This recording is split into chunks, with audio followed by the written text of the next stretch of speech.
I'm about to embark on an eye-opening journey through Europe that'll expose a major crisis facing the world's most iconic destinations, over-tourism. It's a growing epidemic that's turning places like Barcelona into tourist traps at the expense of local culture and the environment. Since I received my American passport 5 years ago, I've been to Europe every single year, except during the pandemic. And I've seen firsthand how the explosion of mass tourism is threatening to overwhelm these cities. This summer, I'm launching an investigation starting in Barcelona to uncover the real impact of this tourism boom, diving deep into how locals are being priced out of their homes and how these beloved destinations are struggling to survive. Over the next 15 minutes, you'll explore how over-tourism is reshaping Europe. From the crowded streets of Barcelona to the once peaceful small town of Girona. I'll also be revealing what we as travelers can do to be a part of the solution. We'll cover what some cities are doing that is working and what's not. We'll also understand concepts like high value and low volume, and are backpackers with low budget are better for cities or the luxury travelers who spend a lot of money. In the end, I'll reveal my summer itinerary and the reasons behind it. Let's get started. It all starts right here in Dallas, where I live. One of the things I absolutely love about being based here is that American Airlines has direct flights to so many major cities around the world. Whether you're flying to Paris, London, or even Tokyo, you can hop on a plane from DFW and be in one of the world's greatest cities in no time. And pretty soon, Air India is launching a direct flight from Dallas to Delhi, which is special for me because it's my birth country. But Europe has this irresistible charm. The first time the idea of spending a summer in Europe really hit me was back when I was dating. This girl I was talking to casually mentioned she was headed to Europe for the whole summer, and that moment stuck with me. It made me realize that this is what successful people probably do with real financial freedom. Suddenly, I felt this urge to experience Europe the way I imagined she would. It's funny, at first, I felt like a little bit of phony, just going to Europe because it seemed like a cool thing to do. But that excitement, that thrill of stepping into something new was undeniable. So after saying goodbyes to my family, I headed to one of the largest airports in the world, DFW. I'm kind of a person who loves to get to the airport early, soak up the atmosphere, and hit the lounge. There's just something about free food and drinks that never gets old. It's a perfect start to any adventure. As I settled into the lounge, I couldn't help but notice how packed it was. It was just the first week of June, and the summer had barely started. A sinking thought crossed my mind.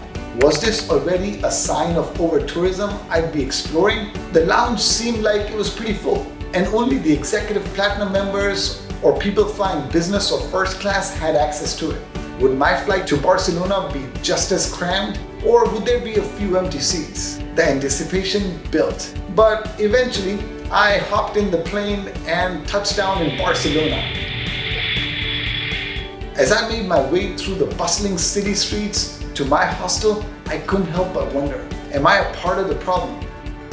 Here I am staying at a budget-friendly hostel like so many other tourists. Am I contributing to the very over-tourism I'm here to investigate? But first, let's understand what exactly is over-tourism.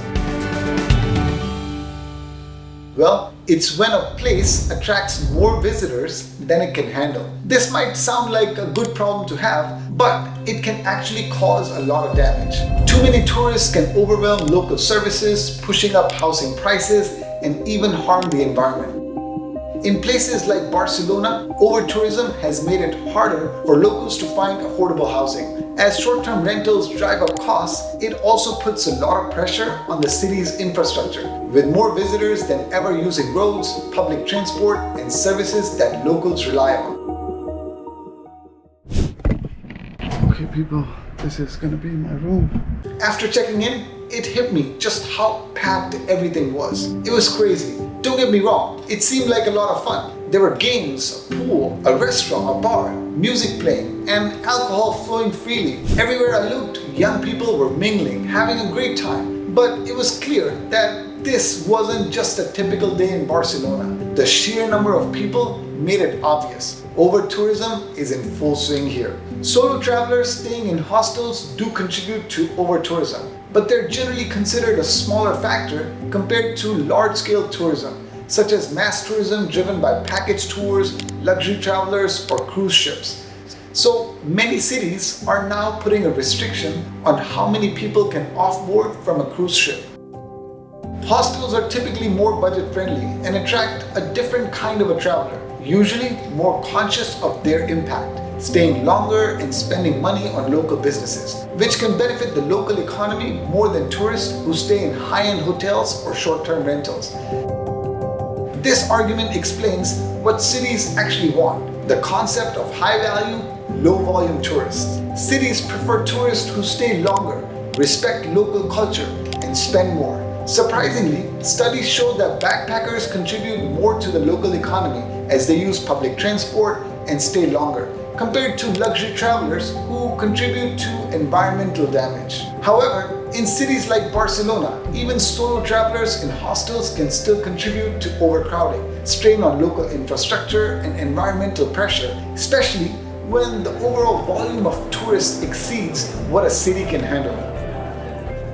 The key issue with over-tourism isn't necessarily the type of tourist, but the sheer number of people in a destination at the same time, which overwhelms the local resources. So, let's take a closer look at Barcelona as an example of over-tourism. The city is famous for its stunning architecture, like the Sagrada Familia and Park Güell, and draws millions of visitors every year. But this influx of tourists has led to serious challenges for people who live there. Local residents are being priced out of their neighborhoods because more and more apartments are being turned into vacation rentals. This has created tensions between tourists and locals, with some residents protesting against over-tourism and calling for measures to reduce the number of visitors. I've seen some pictures where protesters are hitting tourists with a water gun.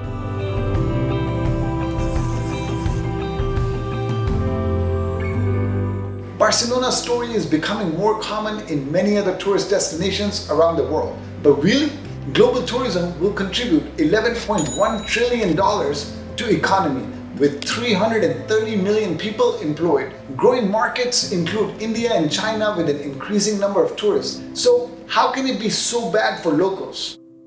I've seen this firsthand during my visits to Barcelona, Venice, Paris, Pisa, and other places, that it is not as much fun even for the tourists when everywhere you go is crowded. The long lines, especially for some Instagrammable spots, the higher prices, and it feels like local culture was being overshadowed by the demands of visitors. Everywhere you look, there's gonna be souvenir shops and definitely a lot of other places that just cater to the tourists. I don't like that touristy experience. Even though I love Barcelona, it was clear that the city was struggling to balance its role as a top tourist destination with the needs of its residents. This is a challenge that cities like Barcelona face: how to keep attracting visitors without losing their soul. Also, during peak summer, Barcelona was hot. In fact, I headed to Munich and then Vienna, which was also very hot, with temperatures in the 90s. I decided to go up north and ended my trip in lesser traveled regions of Baltic countries like Lithuania and Latvia. I've already been to Estonia, so I skipped that this time. I ended my trip in Norway in August. I'll be posting more videos on those countries very soon. So if you'd like to learn more, then hit that subscribe button so you don't miss out on these videos. But back to our topic. Now, 2020 was an unusual year for all of us. With the pandemic shutting down travel, cities like Barcelona got a break from the overwhelming number of tourists. For a short time, it gave residents a chance to reclaim their city. But as soon as the restrictions were lifted, tourism came roaring back. What some people call revenge tourism. People who had been stuck at home for months were eager to travel again, and that led to an even bigger surge in visitors than before. This sudden increase in tourism after the pandemic has made the issue of over-tourism even worse for places like Barcelona.